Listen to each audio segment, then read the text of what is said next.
Les gens, les boxeurs, leur style, c'est très agressif. Ils ont toujours ces t-shirts un peu à la Tyson, là, les shorts du four, un petit peu. And when I say you must obey, just like the both of you touch my head.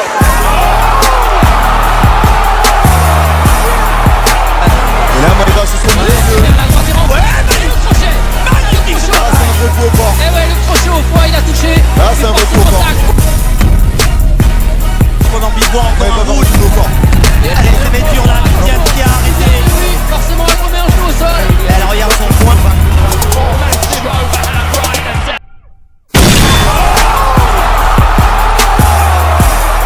Ça va dans tous les sens, la part des deux boxeuses. Et tout ça par du bon point. Et la touche par du bon point. Elle a du mal, Viviane. Et elle a du mal à récupérer.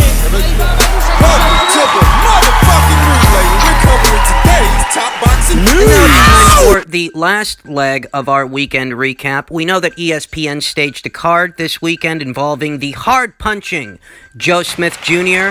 and the newbie to the weight, Jesse Hart, a guy who, having seen this fight, strikes me as a guy who perhaps he has the tools, but he never quite unpacked them. He didn't unpack them in the super middleweight division, and he hasn't unpacked them here in the light heavyweight division. To put it simply, Joe Smith Jr. beat the shit out of this guy.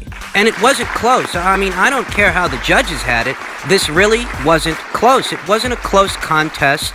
This was Joe Smith chasing down and battering Jesse Hart at every opportunity. And there were several. I mean, that was the aesthetic of the fight. That's how you can describe it. Joe Smith Jr. chasing down Jesse Hart and battering him from the opening bell to the final bell. I want to make this abundantly clear that this was a prediction I got wrong.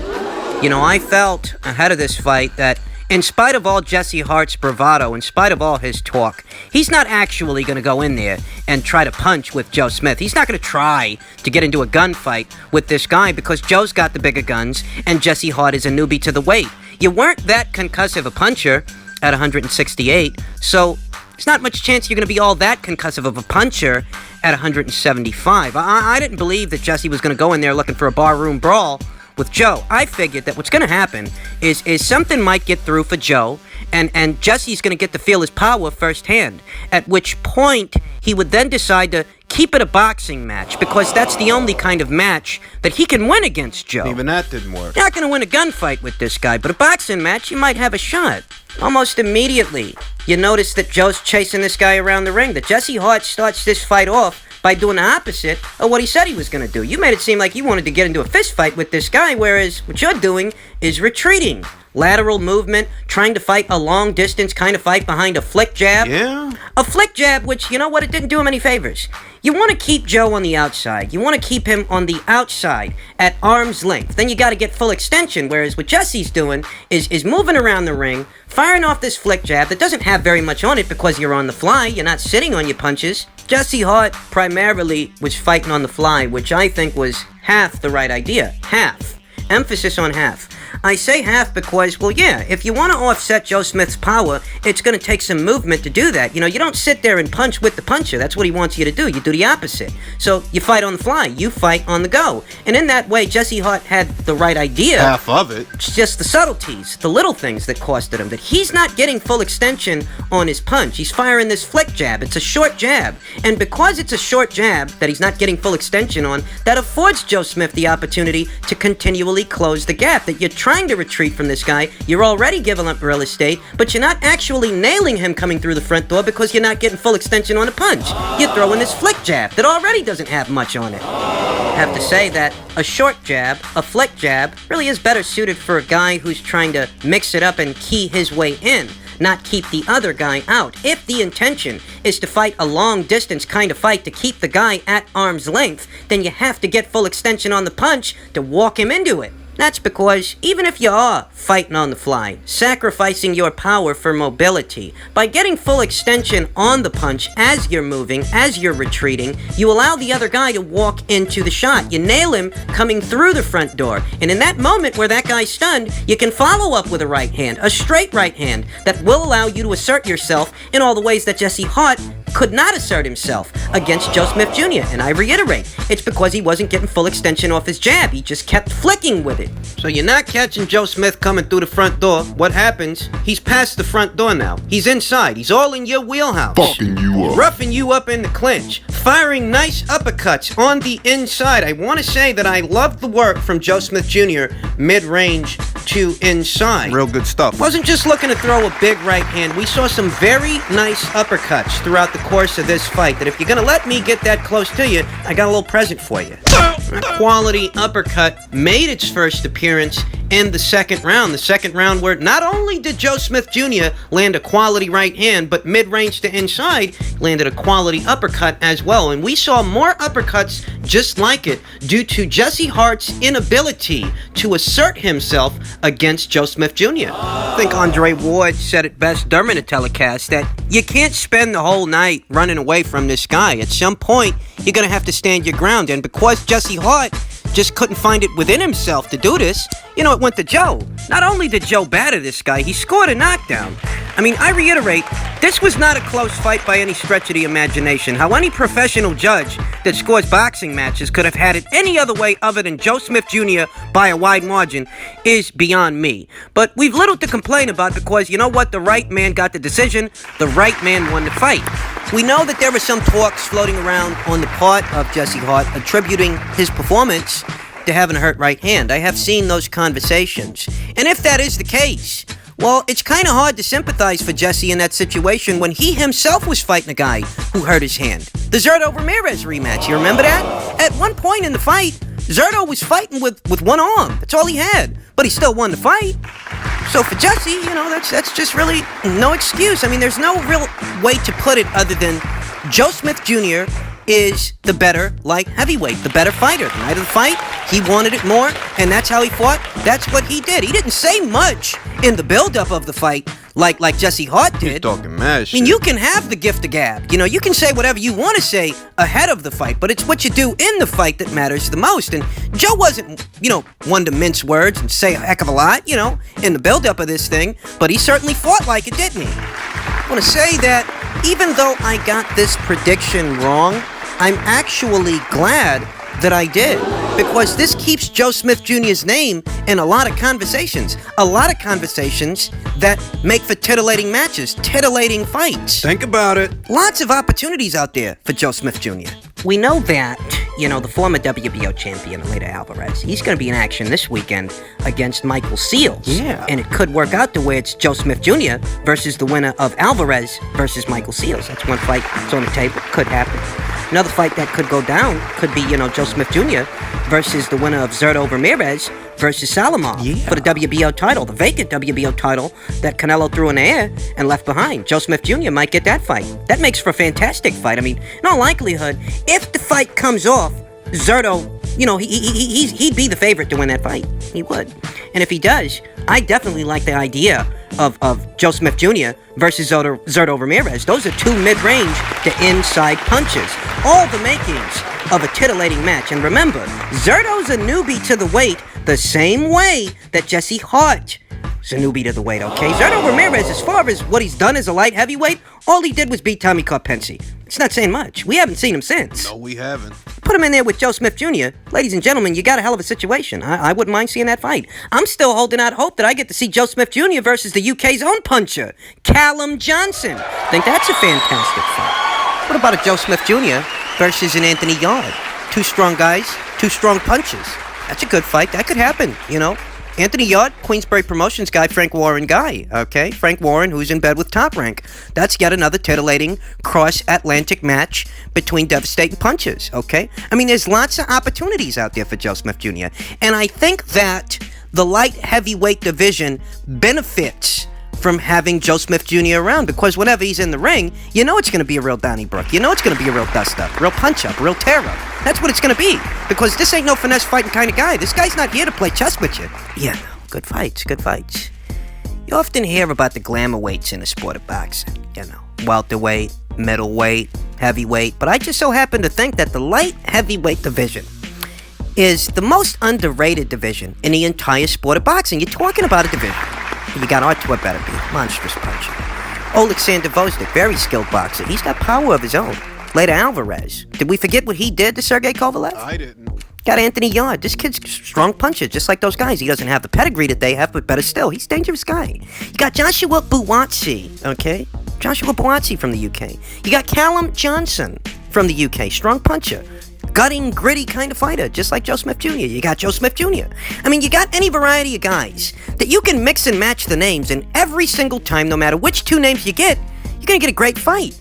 Just so happen to think that the light heavyweight division is probably the most underrated division in the entire sport of boxing. It might be. I mean, think about it. Really sit back. Just think about it. You got Beterbiev, Bivol, Buatsi, Barrera, Vosnik, Alvarez, Ramirez, Smith Jr., Callum Johnson. It's not even counting the outliers like Jean Pascal, Badu Jack, Marcus Brown. It's a stacked division. And I'm just happy to see that Joe Smith Jr.'s name is still in the mix of everything, because the division is that much better for it that you can match him against any one of those guys, the ones that he hasn't fought already. You can match him against those other guys that are out there, and you're going to get a great fight. You're always going to get a great fight. So, congratulations to Joe Smith Jr.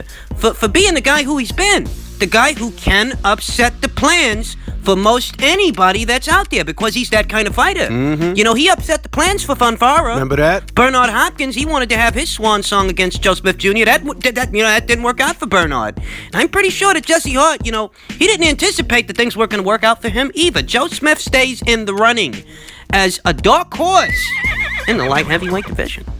In heavyweight news, Team Parker had this to say in regards to what could be a Usyk fight, saying, "We're the A-side, 70-30 split for us. There is a possibility that both boxers could be ordered to fight each other, with Usyk being the mandatory challenger to the WBO title and Parker being ranked at number 2.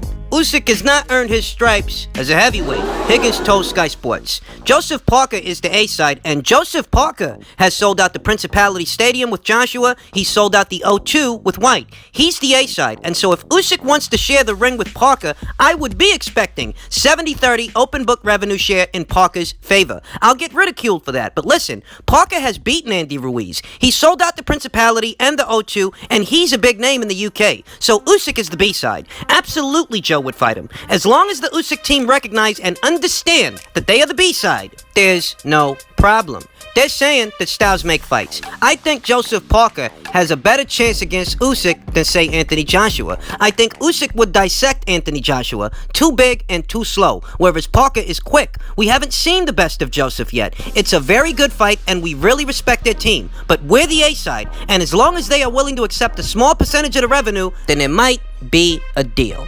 I want to start off by saying that I don't take this kind of talk the least bit serious. I don't. Nope. I mean, you can't seriously expect to make this fight when this is the position you take before you've even entered into negotiations. The Usyk people have got to be hearing this and telling themselves, what the fuck are these guys talking about? We're not taking 30%. Who the fuck do they think they are? I remember in late 2017, ahead of what was to be the Joshua versus Parker unification match, ahead of that fight, the Parker people said that they felt their guy deserved 40% of the pie. You remember that? And that didn't fly. It didn't fly. They ultimately ended up coming off of that cloud, coming off of those demands, and accepting a more realistic split, a more realistic percentage. Because, yeah, you've been involved in some big events, I mean, and we all understand that, that you were in the Joshua fight. That was a big fight.